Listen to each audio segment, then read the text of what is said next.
masuk dalam pembacaan firman Tuhan.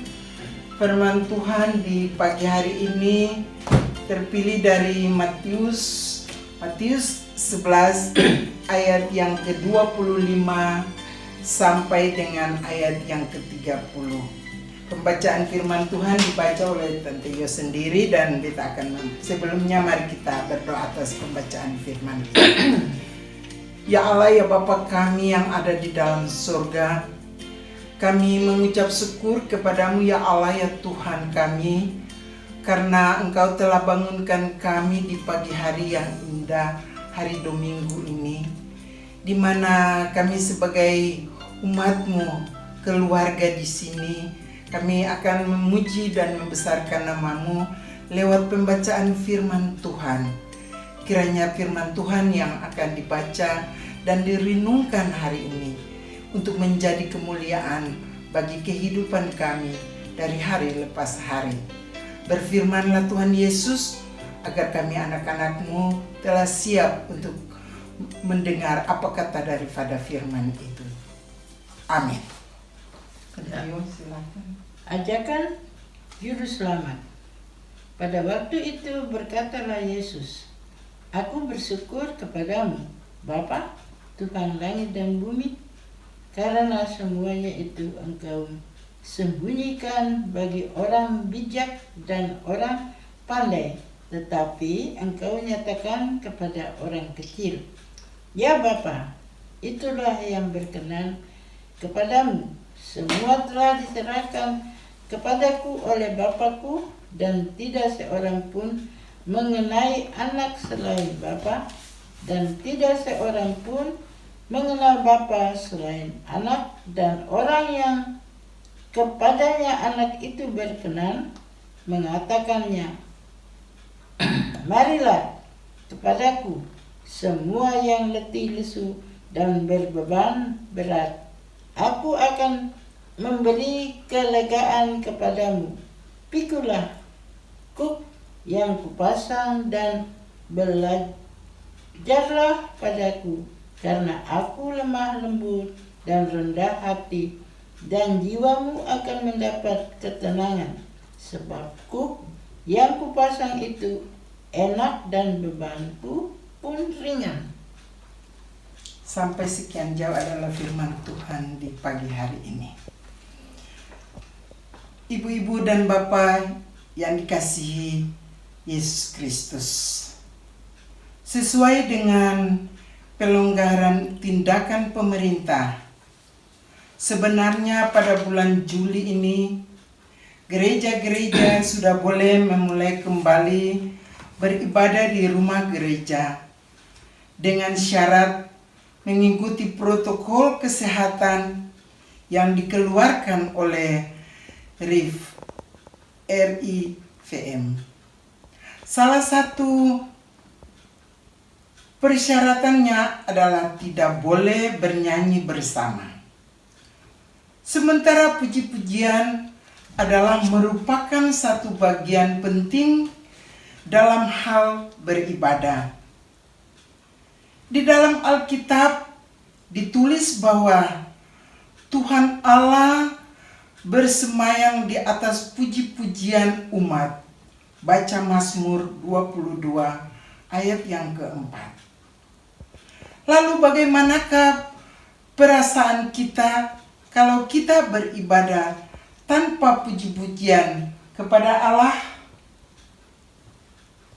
Kalau kita beribadah dengan syarat demikian, maka dapat disimpulkan bahwa kehidupan manusia masih berada di bawah ancaman COVID-19 karena virus masih belum dapat dimusnahkan.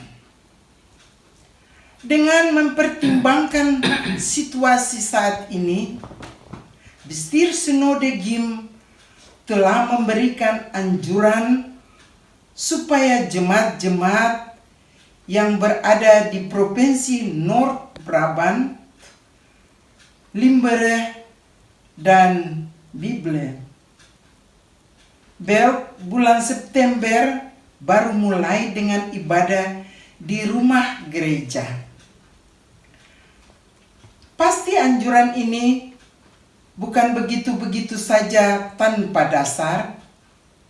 Sebagai pimpinan gereja Bistir Sinode punya tanggung jawab untuk melindungi kehidupan semua anggota jemaat dan para pejabat gereja, pendeta, penatua, dan diaken.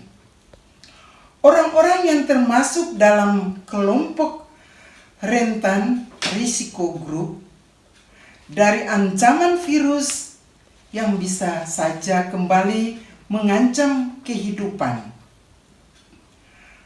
Maksud dari ibadah itu adalah untuk sama-sama mencari kehidupan, bukan untuk mengancam kehidupan. Jadi, kita sebagai warga gereja harus dapat menanggapi situasi ini dengan bijaksana. Baiknya kita semua dapat melindungi satu dengan yang lain sebagai bagian daripada ibadah kita kepada Tuhan.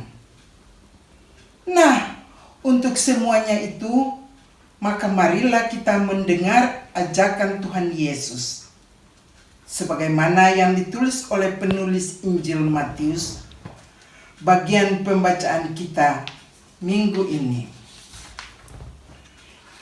Ibu-ibu dan bapak yang dikasihi Kristus, penulis Injil Matius pada bagian perikop pembacaan ini mencatat tentang pengalaman Yesus dengan ahli-ahli Taurat Yahudi.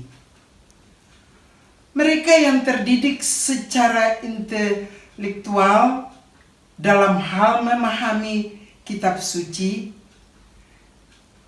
kebanyakan menolak kehadiran Yesus. Para ahli Taurat yang dipandang sebagai orang-orang pandai dalam memahami Taurat, justru mereka tidak mengerti dan tidak memahami ajaran Yesus. Tampaknya intelektualitas tidak menjamin untuk bisa mengerti ajaran-ajaran Yesus. Tetapi hati manusia adalah kunci untuk percaya dan menerimanya. Karena itu, mereka yang rendah hati, mereka yang disebut orang kecil, mereka yang tidak mempunyai status akademik, merekalah yang paling terbuka untuk menerima suatu pemahaman baru mengenai kebenaran dan keselamatan yang diajarkan oleh Tuhan Yesus. Bagi Yesus hal ini disebut sebagai yang berkenan kepada Bapa. Untuk itulah Yesus mengucap syukur atas segala kesempatan dan peluang yang sudah dibuka oleh Allah Bapanya bagi orang-orang kecil. Orang-orang yang dianggap tidak berarti dalam struktur sosial masyarakat. Mereka itu bisa mengerti dan memahami pernyataan kasih Allah di dalam Yesus Kristus. Tuhan Yesus sungguh-sungguh menyoroti ahli-ahli Taurat yang selalu membanggakan diri dengan intelektualitas mereka. Oleh karena itu, Tuhan Yesus menjelaskan tentang hubungan dalam satu persekutuan yang istimewa antara dirinya dengan Allah Bapanya. Tidak seorang pun dalam pencariannya akan Tuhan dapat mengenal Bapa secara sempurna. Yang dapat membawa seseorang kepada pengenalan yang benar akan Allah Bapa hanyalah anak, yaitu diri Yesus. Hanya anak yang mengenal Bapa secara sempurna dan kepada orang yang berkenan kepadanya, ia menyatakan siap Bapa. Jadi, orang-orang yang mau menerima dan mengerti tentang ajaran-ajaran yang disampaikan oleh Yesus, merekalah yang dapat mengenal Allah secara benar. Cara Yesus mengajar kita terbatas dalam kata-kata saja, tetapi juga dinyatakan melalui kepribadian dan perbuatannya. Yesus sungguh-sungguh peduli dan memperhatikan setiap beban hidup manusia dengan tidak membeda-bedakan. Dalam kepeduliannya itu, ia mengundang semua orang yang merasa letih dan lesu dan berbeban berat untuk datang kepadanya. Banyak orang pada waktu itu merasa terbeban karena para ahli Taurat telah membuat berbagai macam ketentuan yang harus diikuti kalau mau datang kepada Allah. Banyak orang punya kerinduan untuk mau datang kepada Allah, mau menemukan Allah dalam hidup mereka, serta punya keinginan mau hidup sesuai dengan perintah Allah. Tetapi ahli Taurat mengatur ketentuan-ketentuan mereka sendiri. Akhirnya, orang-orang itu merasa tidak ada damai, sejahtera, dan sukacita dalam hidup mereka. Hidup mereka tidak bebas. Mereka tidak bisa untuk memenuhi tuntutan hidup sesuai dengan aturan Taurat. Dalam keadaan itu, Tuhan Yesus mengundang mereka untuk datang kepadanya. Sebab di dalam Yesus ada anugerah keselamatan. Di dalam Yesus, Roh Kudus dicurahkan untuk memimpin setiap orang kepada kebenaran dan hidup yang membebaskan, bebas, dan terlepas dari segala beban penderitaan hidup. Lebih menarik lagi, Tuhan Yesus bilang bahwa pikulah-Ku yang Kupasang dan belajarlah padaku, Tuhan, karena Aku lemah lembut dan rendah hati, sehingga jiwamu akan mendapat ketenangan.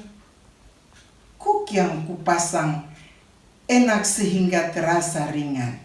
Ayat 29 sampai 30 pembacaan tadi. Artinya, Tuhan Yesus akan menjadi tumpuan harapan bagi semua orang dalam mengatasi seluruh beban kehidupan mereka. Tuhan Yesus akan mengangkat setiap beban kehidupan ini dengan kasih dari Allah Bapanya. Singkatnya, dapat dibilang bahwa semua orang diundang untuk menggumuli kehidupannya bersama dengan Yesus. Ibu-ibu dan bapak kekasih Tuhan, ajakan Yesus bagi orang-orang pada zamannya itu berlaku terus dan tetap relevan, cocok bagi kita semua sebagai orang-orang percaya di zaman sekarang ini, di mana saat-saat ini kita juga semua sementara dilanda oleh berbagai macam krisis. Ada yang merasa terbeban karena harus menghadapi persoalan-persoalan hidup yang berat dan sulit untuk dipecahkan, dan yang merasa terbeban dengan penyakit yang derita. Ada yang merasa tertekan dengan perasaan yang berduka cita. Ada yang merasa sendiri dan tidak diperhatikan. Ada yang terpaksa mengorbankan harga dirinya karena menjadi beban orang lain.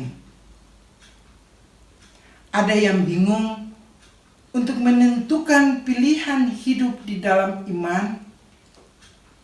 Ada mau ingin menjadi seperti ahli Taurat, tetapi diperhadapkan dengan realitas hidup yang sangat berbeda, lalu menjadi bimbang.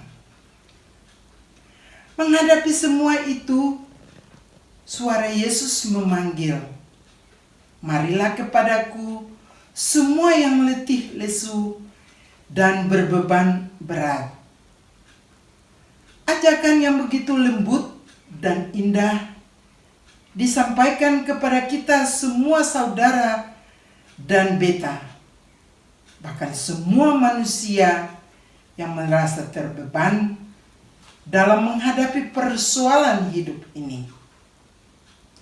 Dengan mengikuti ajakan Yesus ini, lalu datang kepadanya, menunjukkan sikap taat pada segala petunjuk dalam firman-Nya, maka Yesus pun akan membebaskan kita semua dari berbagai hal yang tidak dapat kita atasi dengan segala cara dalam kasih Bapa. Itu adalah satu jaminan yang pasti kita semua orang yang beriman dan kepada semua manusia yang mau percaya. Cepat atau lambat, tetapi pasti akan terjadi. Sebab waktu kegenapan itu adalah waktu Tuhan, bukan waktu kita. Kita hanya bisa menanti dengan sabar dalam pengharapan, serta berusaha melakukan apa yang dapat kita kerjakan sesuai dengan kehendak Allah. Amin.